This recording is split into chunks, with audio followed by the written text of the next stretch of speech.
어떤 사람이 책에 이런 문구를 썼어요. 나를 죽이지 못하는 고통은 나를 더 강하게 한다. 요즘 여기저기서 많이 인용되는 문구죠. 여기저기서 많이 인용되는 문구예요. 나를 죽이지 못하는 고통은 나를 강하게 한다. 어떻게 고개가 끄덕여지시나요? 그 유명한 철학자 프리드리히 니체가 한 말이에요. 니체. 돌아오는 자, 즉 아무도 없음에 대하여 이런 데 쓴 거라는데 뭐 이 책을 읽어보진 않았어요. 여담이지만 이 니체가 한 또 재밌는 말이 하나 또 있죠. 아주 유명한 아주 짧은 말인데 이 한마디에 수많은 기독교인들의 공분을 불러일으켰던 한마디. 신은 죽었다. 쥐가 뭔데 우리 하나님이 죽었다느니 살았다느니. 그래서 별로 좋아하지 않는 그 철학자지만 앞에 말은 그래도 좀 일리는 있네요. 나를 죽이지 못하는 고통은 나를 강하게 한다. 사실 인생의 파도가 이렇게 계속 오죠. 수없이 계속해서 우리가 어려운 일 맞이하고 고통스러운 일 맞이하고 힘들고 그러죠. 근데 그때마다 그 모든 경험들이 우리를 강하게 하는 기회가 된다라는 겁니다. 기회가 된다는 거예요. 비슷한 예로 얼마 전에 책이 하나가 나왔죠. 몇 년 전에. 아프니까 청춘이다. 이 책에 수많은 사람들이 열광을 해요. 40대 50대가 주로. 왜냐면 자기들이 젊었을 때 열심히 했던 거를 지금의 20, 30대에게 아프니까 청춘이야. 더 열심히 이렇게 하라고. 이런 얘기를 빗대서 하기에 너무나도 좋은 책이 나온 거거든요. 아프니까 청춘이다. 지금 열심히 해라. 고통스럽냐? 더 열심히 해라. 이런 거죠. 그래서 40, 50대는 열광을 하는데 20, 30대는 이걸 가지고 비꼬아요. 아프면 환자지 왜 청춘이냐. 무슨 아프리카 청춘이냐. 이렇게 비꼬더라고요. 그래서 오늘 좀 전에 앞에 얘기했던 니체의 말이나 이 책의 제목이나 사실 젊은 사람들은 별로 그렇게 좋아하지 않는 말이에요. 그렇지만 우리 또 좀 어렸을 때를 생각해 보면 누구나 실패하고 실수하잖아요. 그죠? 그때 부모님이 계시니까 내 실패와 실수가 부모님의 우산으로 인해서 커버가 돼요. 근데 나이 들면 나이 들수록 그 우산의 손잡이가 점점 나한테 오는 게 느껴지긴 하지만 어렸을 때는 그래도 부모님의 우산의 그 밑에서 편안하게 있죠. 저는 나이가 40이 되면 꽤 많은 나이인 줄 알았어요. 20대 전도사 생활을 하면서 나는 빨리 30대가 되고 싶다. 30대가 돼서도 빨리 40대가 되고 싶다. 그랬는데 40대가 된 지금, 뭐 만으로는 아직 30대지만 40대가 된 지금 여전히 아직도 실패하고 실수하고 있는 내 모습을 보면서 빨리 50대가 돼야 되겠다. 잘못된 계산이죠. 나이가 많이 들어도 사람은 어차피 실수하고 실패합니다. 사람은 원래 그래요. 그러다 보니 니체 말이나 그 책의 제목이나 저한테는 고개 끄덕여지게 다가옵니다. 책은 뭐 둘 다 안 읽어봤어요. 오늘 우리 읽은 본문의 말씀이 베드로후서죠. 베드로후서의 말씀입니다. 베드로전서가 먼저고 그 다음 베드로후서가 쓰여졌죠. 베드로전서를 보면 로마 제국 전체 영토에 고통이 생기기 시작해요. 기독교인에 대한 박해가 시작되는 거예요. 베드로전서에서. 그래서 그 박해도 불구하고 믿음을 지키고 버텨라 라는 내용을 베드로전서에서 베드로가 하나님께서 베드로를 통해 이렇게 우리에게 주신 거고요. 그리고 마찬가지로 이제 베드로후서는 밖에서 오는 수많은 박해도 불구하고 견뎌라 했던 베드로전서를 쓰고 2년 4년 정도 흘러보니까 이게 밖에서 오는 고통만이 고통이 아니었던 거예요. 적은 외부에만 있는 게 아니라 내부에도 있더라. 내부에도. 그 내부의 적이 누구냐? 거짓 교사들, 이단들, 그런 사람들이 있었던 거예요. 그래서 수많은 박해와 또 내부의 적들로 인해서 교회가 어려움을 당하고 있었던 거죠. 제가 신학교 때 초대교회사에 대해서 공부를 하면서 박해의 특징에 대해서 뭐 얘기를 하게 됐는데 뭐 여러 가지가 있지만 그 중에 한 가지를 얘기하자면 박해로 인해 기독교의 신앙은 더욱 굳건해졌고 더욱 순전해졌다 이렇게 배웠어요. 맞나요? 맞죠. 맞아요. 맞는 말이에요.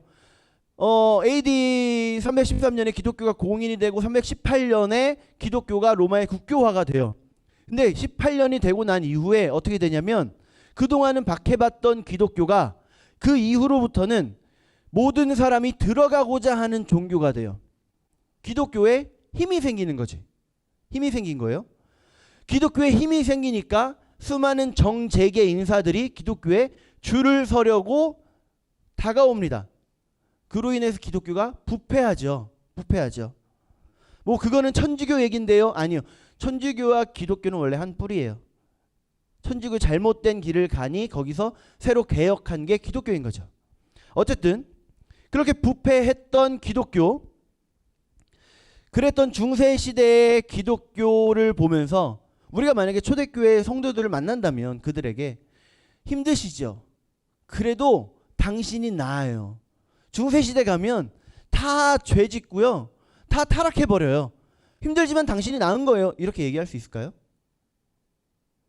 사자의 밥이 되고 온몸 사지가 썰리는 그 고통 가운데 있는 사람들에게 그래도 당신이 나아요. 이럴 수 있을까요? 뭘 말 못하죠. 그런데 이런 고통에다가 플러스 무슨 고통이 또 있다고요?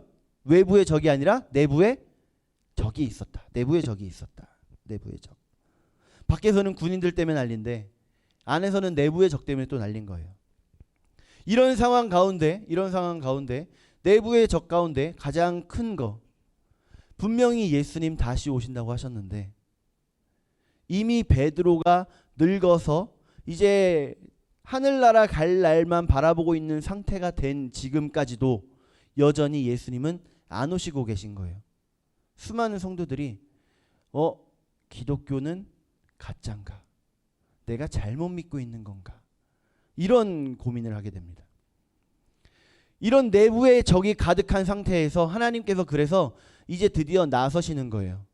가만히 두지 못하시고 이제 드디어 베드로를 통해 위로하고 격려하고 훈계하시는 말씀이 바로 이 베드로후서의 말씀이라는 거죠. 여러분은 책을 읽으실 때 가장 중요하게 읽으시는 부분이 어디세요?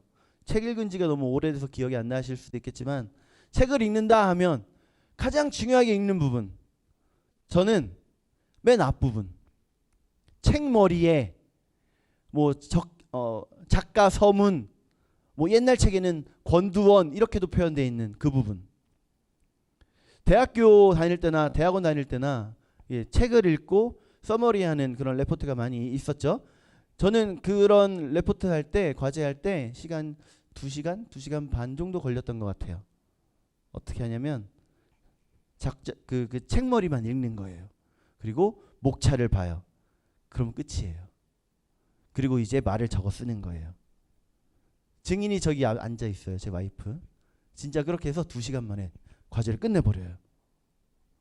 왜냐하면 그 책 머리에는요, 작가가 하고자 했던 그 얘기가 다 들어가 있거든요. 어떤 얘기를 할 건지, 왜 이 얘기를 시작했는지, 왜 이 책에 이런 스토리가 들어가는지, 그래서 이 작가가 하고 싶은 결론은 뭔지, 그것까지 책머리에 가득가득 담겨 있거든요. 이런 함축적인 얘기가 가득 들어있는 거예요. 그리고 오늘 우리가 읽은 본문이 베드로후서의 몇 장이에요? 1장. 바로 이 부분이 이 베드로후서의 책머리 부분에 속하는 겁니다. 베드로가 쓴 서신이 2개밖에 없죠. 베드로전서, 후서. 이 두 가지를 한번 비교를 해보면요. 베드로전서 1장 2절과 베드로서 1장 2절 비교한 거 한번 보여주세요. 네, 같이 한번 읽어볼까요? 2절 시작. 은혜와 평강이 너희에게 더욱 많을지어다. 이 베드로서 1장 2절. 하나님과 우리 주 예수를 알므로 은혜와 평강이 너희에게 더욱 많을지어다. 은혜와 평강이 더욱 많을지어다는 똑같아요. 은혜와 평강은 똑같아요. 다른 부분이 있죠. 뭐가 달라요? 하나님과 우리 주 예수를 알므로. 이 내용이 첨가가 됐다는 거예요. 하나님과 우리 주 예수를 아는 것이 그만큼 중요하다는 거죠. 은혜와 평강이 있으려면 우선시 돼야 될 것이 바로 우리 하나님과 주 예수를 아는 것이다. 이 얘기입니다. 하나님이 누구예요? 우리를 살리시려고 자기의 독생자 예수님까지 내어주신 분이에요. 십자가에 죽도록 내어주신 분이에요.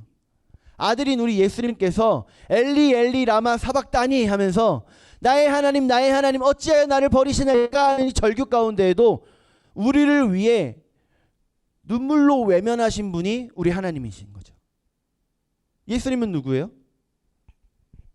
그렇게 우리를 위해 목숨까지 내어주신 그 본인께서 바로 우리 예수님이신 거죠. 자기의 독자를 내어주셨다라는 건 모든 것을 내어줬다라는 얘기예요.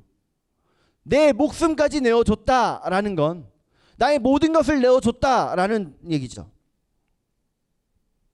그래서 3절로 가면요, 그의 신기한 능력으로 라고 되어 있죠. 그의 신기한 능력으로. 여기에 신기한이 영어로는 디바인입니다. 이게 마찬가지로 밑에 보면 신성한 성품 나오죠. 이 신성한도 디바인이에요. 신기한이 사실 조금 잘못된 번역이긴 해요. 신성한을 갖다 붙여야 되는 게 맞는 거죠. 그의 신성한 능력. 하나님께서 우리를 그만큼 사랑하셨다. 그 능력으로 사랑하셨다라는 얘기인데, 여기 마저 보면 그의 능력으로 생명과 경건에 속한, 하나 넘겨주세요. 네, 같이 읽어볼까요? 3절 시작. 그의 신기한 능력으로 생명과 경건에 속한 모든 것을 주셨으니, 앞에 말씀드렸죠. 예수님 자신을 우리를 위해 내어주신 것, 독생자를 우리를 위해 내어주신 것, 이건 모든 것을 내어주신 것이다. 모든 것을 내어주신 것이다.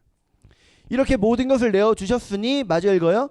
이는 자기의 영광과 덕으로서 우리를 부르신 알므로 말미암음이라. 아멘. 우리를 부르신 이를 알게 하시려고 하셨다. 그분이 누구라고요? 우리 하나님. 우리 하나님. 이걸 기억해야 된다는 거예요. 2절에서 말씀하신 하나님과 우리 주 예수를 알므로 라는 건 우리를 위해 모든 것 다 내어주신 우리 하나님, 우리 예수님을, 우리를 구원하신 우리 하나님, 우리 예수님을 알아야 된다라는 거죠. 그래서 4절로 가면요, 4절도 한번 같이 읽을까요? 4절 시작. 이로써 보배롭고 지극히 큰 약속을 우리에게 주사 이 약속으로 말미암아, 예수님의 피의 은혜로 구원받는 이 약속으로 말미암아 계속 너희가 정욕 때문에 세상에서 썩어질 것을 피하여 신성한 성품에 참여하는 자가 되게 하려 하셨느니라. 뭘 피해요? 정욕 때문에 세상에서 썩어질 것. 정욕에서 나오는 이 세상에 속한 썩어질 것들에 목매다는 삶이 아니라 어떤 거요? 신성한 성품에 참여하는 자. 신성한 성품에 참여하는 우리가 되길 소원합니다. 신성한 성품에 참여한다. 예수님의 신성한 성품에 참여한다. 이거를 어떤 목사님이 아주 쉽게 풀이를 해주신 영상이 있더라고요. 뭐냐면 우리가 좋아하는 사람을 닮아간다 라는 거죠. 쉽게 말하면 부부는 닮는다, 이런 것처럼. 어떤 피아니스트가 쇼팽을 좋아하면 쇼팽을 닮아갑니다. 어떤 축구선수가 손흥민 좋아하면 손흥민 닮아갑니다. 한때 김연아가 어마어마한 인기를 누렸던 때가 있죠. 그때 모든 여자애들이 아이스링크로 달려갔었어요. 그러면서 표정만 열심히 김연아 따라했던, 내가 좋아하는 사람을 닮아가더라. 맞는 것 같죠? 맞는 것 같죠? 그것처럼 우리가 신앙생활을 한다, 우리가 예수님을 믿는 삶을 살아간다, 그 얘기는 우리가 예수님을 닮아가야 한다라는 겁니다. 삶의 모든 순간에 점차적으로 우리 예수님을 닮아가는 삶, 이거를 한마디로 하면 성화죠. 성화.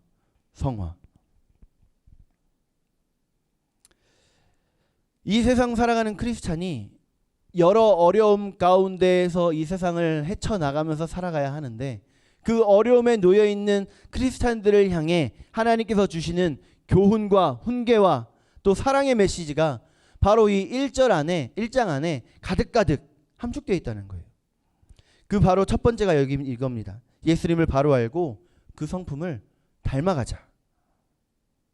우리 예수님의 성품을 닮아가는 작은 예수로 살아가는 저 여러분 되시기를 축복합니다. 그럼 우리 어떻게 하는 것이 예수님을 닮아가는 것일까요? 특별히 오늘 우리 본문 베드로서 1장에서는 순서를 보여줘요. 순서대로 보여줘요. 5절입니다. 5절. 자, 5절 시작. 그러므로 너희가 더욱 힘써 최선을 다하라는 거죠. 시작. 너희 믿음의 덕을, 믿음이 있는 사람들을 대상으로 쓰여진 성경이니까 당연히 믿음을 먼저 얘기하는 거예요. 믿음은 깔아놓고 지금 얘기하는 거예요. 믿음의 덕을, 덕 쉽게 말하면 미덕이죠. 미덕. 아, 이거 절대 하지 말랬는데 미더덕 말고 미덕. 어쩔 수 없어요. 미덕이 뭐냐? 미덕이 뭐예요? 그냥 믿음만 가지고 우리가 살아가는 게 아닙니다. 사람으로서 당연한 미덕이 우리 안에 있어야 된다는 거예요. 영어 성경에 보니까 굿니스라고 번역을 했어요. 굿니스, 선량함. 우리 믿음 위에 선함이 있어야 된다는 거예요.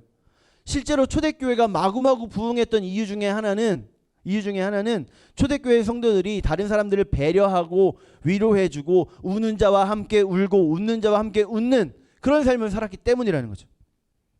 그리고 그 다음이 뭐예요? 덕의 지식을 공부하세요. 생각해봐요. 나중에 이제 막 부흥을 해요. 그런데 이게 부흥한 소식이 신천지에 들어갔어요. 추수꾼을 파견했네. 우리도 모르게 한 명이 앉아 있는 거예요. 그 사람이 성경 얘기를 하는데 우리가 맞아 그러고 있으면 다 같이 가는 거예요. 새로운 땅으로. 큰일 나죠.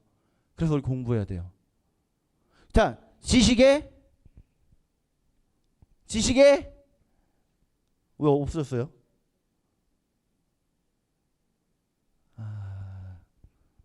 통째로 있는데 지식의 절제를 똑똑한 사람들은요 얘기하고 싶어요. 내 머릿속에 가득 있는 거 막 얘기하고 싶어요. 자랑하고 싶어요. 근데 뭐 해라? 절제해라. 절제에 인내. 절제를 하는데 언제까지 절제해요? 잠깐 절제하고 다시 터져 나올 것 같아요. 내 자랑 막 나올 것 같아요. 그러나 뭐 해라? 인내해라. 거기다 인내에 경건. 이것도 영어 성경 보니까 가들리니스라고 돼 있네요. 이거는 명사형이죠. 가들리니스 명사형이에요. 형용사로 가니까 가들리라고 하는데 이게 무슨 뜻이냐면 히브리어로 코람데오와 비슷한 단어입니다. 코람데오는 하나님 앞에서. 무슨 말이냐면 내가 하나님과 가까이 있다라는 그걸 전제로 한 삶을 얘기하는 거예요. 그게 경건입니다. 어떤 사람한테 내가 욕 한 바가지 하고 싶죠. 저도 그럴 때 있어요. 그런데 코람데오적인 삶을 산다면, 가들리한 삶을 산다면 과연 어떻게 하겠느냐는 거예요. 그게 경건이에요. 그리고 경건의 형제 우애를, 형제 자매들 간에 뭐 해라? 우애해라. 친절해라. 그런데 친절을 넘어서 형제 우애에 마지막 뭐를 더하라고요? 사랑을 더해라. 사랑. 여기에 나오는 사랑은요 정말로 아가페 사랑입니다. 다른 뭐 필레오라든가 그런 사랑을 얘기하는 게 아니라 정말로 아가페 사랑. 하나님이 우리를 사랑하셨던 그 사랑, 그 아가페 사랑을 말씀하시는 거예요. 우리의 최종 목표는 하나님께서 우리를 사랑하셨듯이 우리도 형제를 사랑하는 거예요. 이게 신성한 성품에 참여하는 자가 되는 거죠. 우리 예수님의 성품을 닮아가는 거예요. 예수님께서 이 땅에 친히 내려오셔서 우리에게 보여주신 그 사랑을 우리가 우리의 이웃들에게 보여주는 거. 그런 삶이에요. 작은 예수로서의 삶. 사람들이 우리를 보니까 누가 보이냐면 예수님이 보이는 거예요. 사람들이 우리를 만나니까 누굴 만난 것 같냐면 예수님을 만난 것 같은 거예요. 그런 삶이 우리의 삶이어야 된다는 거죠. 그러면서 8절 한번 우리 같이 볼까요? 8절 시작.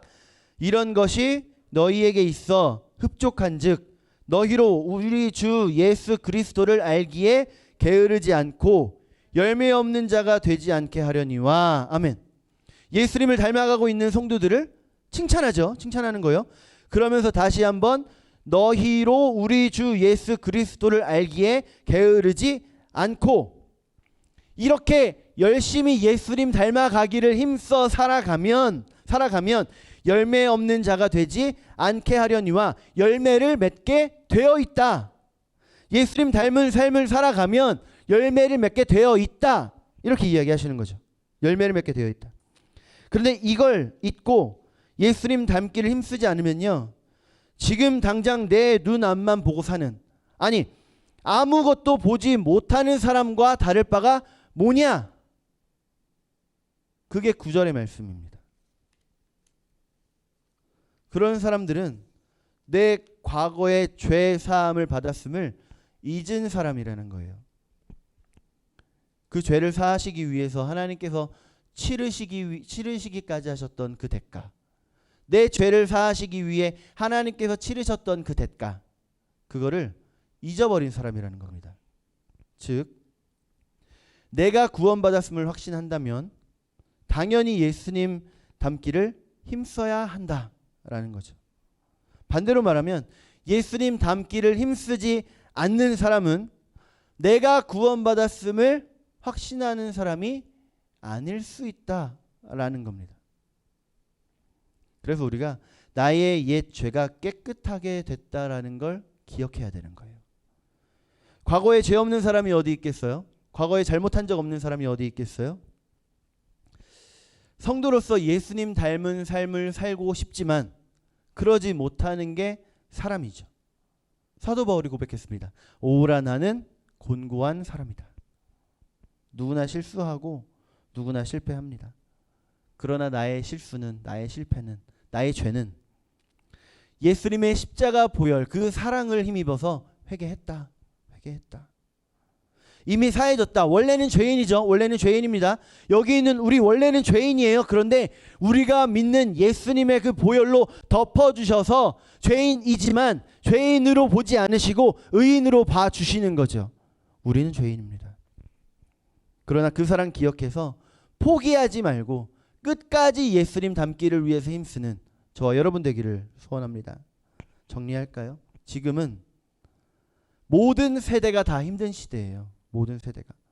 어려움 이기는 건요, 우리의 믿음입니다. 진짜 믿음이 뭐라고요? 구원받은 믿음은 예수님을 닮아가는 믿음이다. 닮아가는 믿음이다. 예수님 닮기를 힘씁시다. 그렇게 우리의 믿음으로 11절 같이 볼까요? 11절 시작. 이같이 하면 우리 주 곧 구주 예수 그리스도의 영원한 나라에 들어감을 넉넉히 너희에게 주시리라. 아멘. 이 땅에서나 하늘에서나 그리스도의 영광의 나라를 소유하는 저와 여러분들 되시기를 축복합니다. 기도하겠습니다.